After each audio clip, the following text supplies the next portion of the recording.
Bismillahirrahmanirrahim. Assalamu alaikum wa rahmatullah. Hayyakumullah.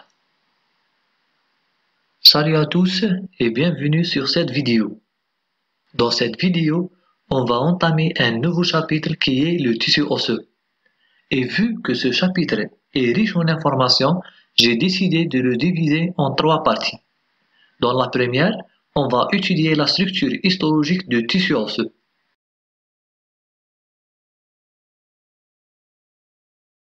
Le tissu osseux, par définition, comme le tissu cartilagineux, est un tissu conjonctif spécialisé d'origine mésenchymateuse. Donc, un tissu, c'est-à-dire un ensemble de cellules. Conjonctif, ces cellules sont dispersées dans une matière extracellulaire, spécialisée parce que ce tissu renferme des cellules spécialisées appelées des cellules osseuses, qui sont dispersées dans une matrice extracellulaire minéralisée et solide. Le tissu osseux et le tissu cartilagineux sont caractérisés par leur appartenance à l'appareil locomoteur. Le tissu osseux est présent uniquement dans les os, où il s'associe avec d'autres structures comme la moelle osseuse, le vaisseau sanguin et le cartilage pour former les os. Contrairement au tissu cartilagineux, le tissu osseux c'est un tissu qui est riche en vaisseaux.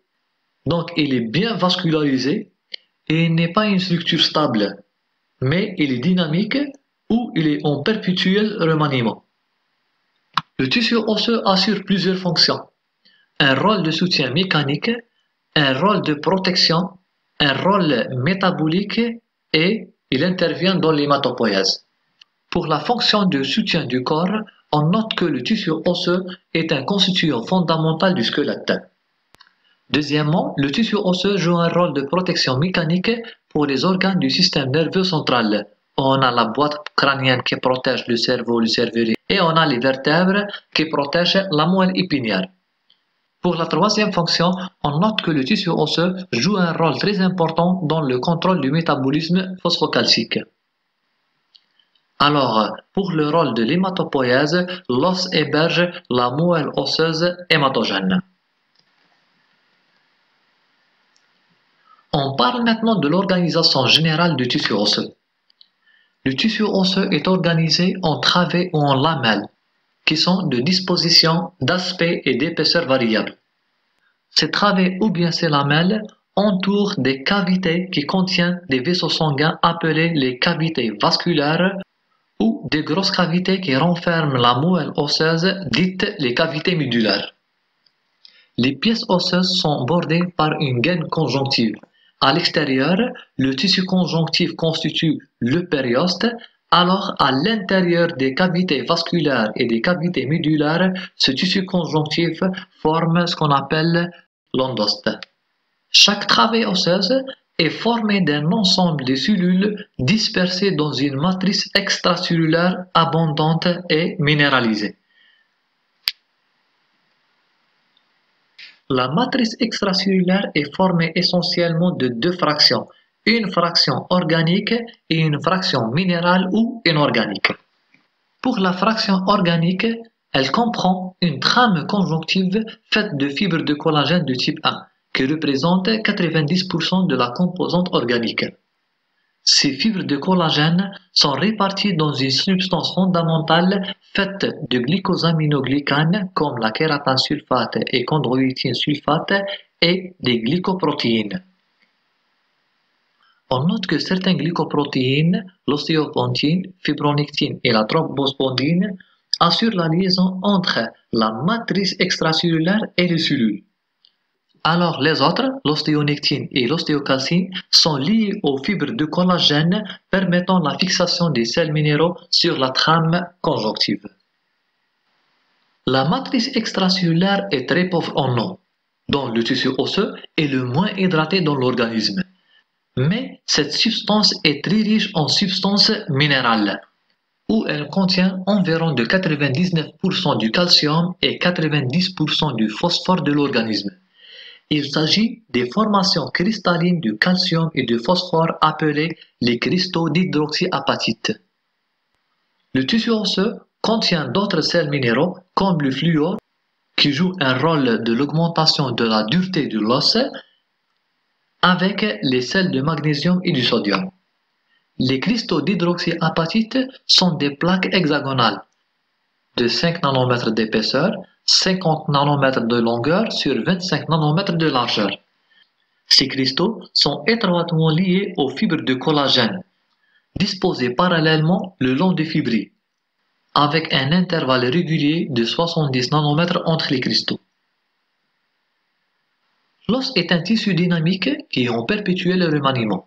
Son aspect est le résultat d'un équilibre entre les activités de deux populations cellulaires, les ostéoblastes et les ostéocytes impliqués dans l'élaboration et le maintien du tissu osseux, et les ostéoclastes qui détruisent le tissu. Donc les cellules osseuses comprennent les ostéoblastes, les ostéocytes et les ostéoclastes.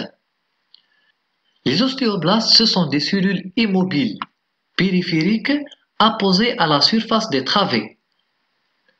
Ils élaborent la matrice organique et interviennent dans sa minéralisation. Pour les ostéocytes, ce sont des cellules mobiles, centrales, se situent au sein des cavités creusées dans la matrice extracellulaire appelée les ostéoplastes.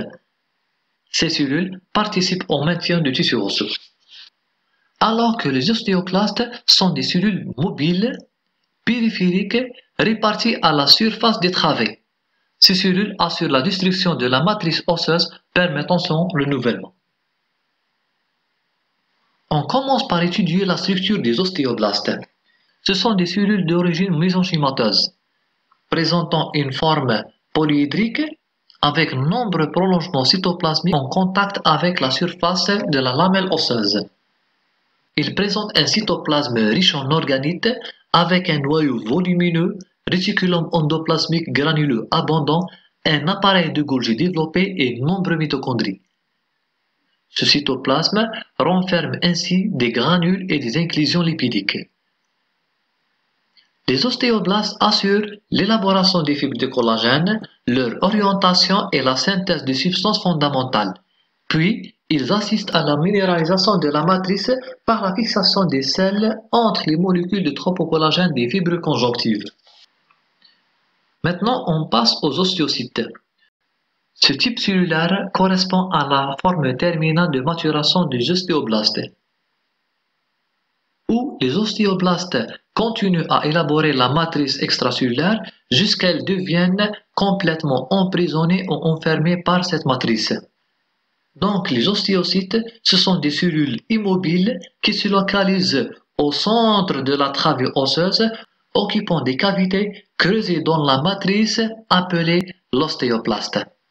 Un point mérite une attention, les ostéoplastes, c'est-à-dire les cavités, entrent en communication entre eux par un système de canalicules. Ces fins canalicules facilitent les échanges entre les ostéocytes logés dans ces cavités et les mettre en communication avec les espaces conjonctifs en périphérie de la travée. Les ostéocytes présentent un aspect ovoïde qui porte nombreux prolongements. Ces prolongements cheminent dans le système de canalicules et entrent en contact avec ceux des autres cellules par des gap junctions ou des nexus. Le noyau occupe le centre du cytoplasme. Ce dernier renferme nombreux organites, mais il est moins riche que celui des ostéoblastes. La principale fonction des ostéocytes est la maintenance de la matrice extracellulaire qui l'entoure. Les ostéocytes assurent aussi les échanges entre le tissu osseux et l'organisme. Pour les ostéoclastes, ce sont des cellules de destruction du tissu osseux.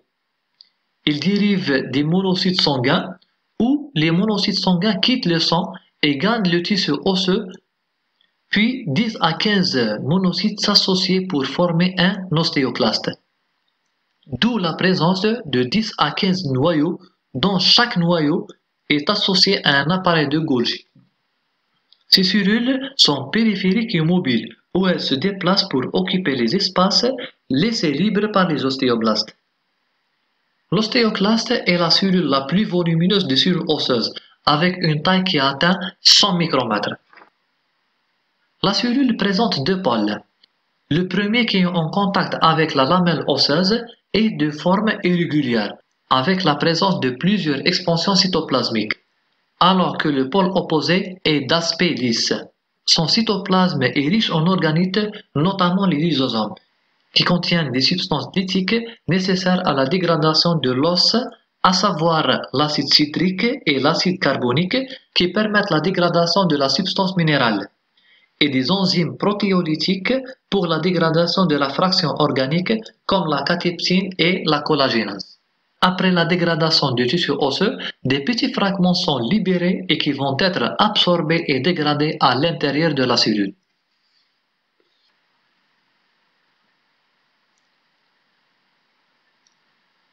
Le périoste et l'endoste. Le périoste est une gaine conjonctive qui recouvre la face externe des pièces osseuses, tandis que l'endoste tapisse les cavités médulaires. Le périoste et l'endoste présentent une structure identique faite d'un tissu conjonctif commun, où ils sont organisés en deux couches.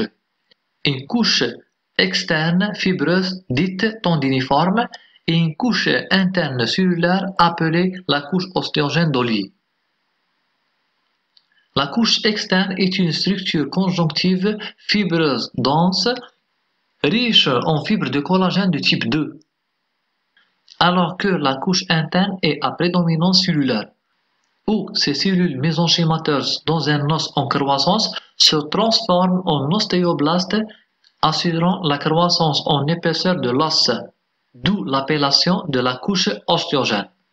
On va revenir à cette notion, Inch'Allah, dans la troisième vidéo du tissu osseux, consacrée à l'étude du phénomène d'ostéogenèse. Toujours dans la couche interne, on note la présence des fibres de collagène à trajet arciforme. Ces fibres arciformes s'enfoncent profondément dans les lamelles les plus périphériques, ce qui permet d'attacher solidement le périoste à la pièce osseuse. La prochaine vidéo, Inch'Allah, sera consacrée aux variétés de tissu osseux. Alors les amis, on est arrivé à la fin de notre vidéo. Bien sûr, si vous avez des questions, n'hésitez pas. Merci beaucoup pour votre attention et n'oubliez pas de prendre les mesures de protection. Et à la prochaine vidéo.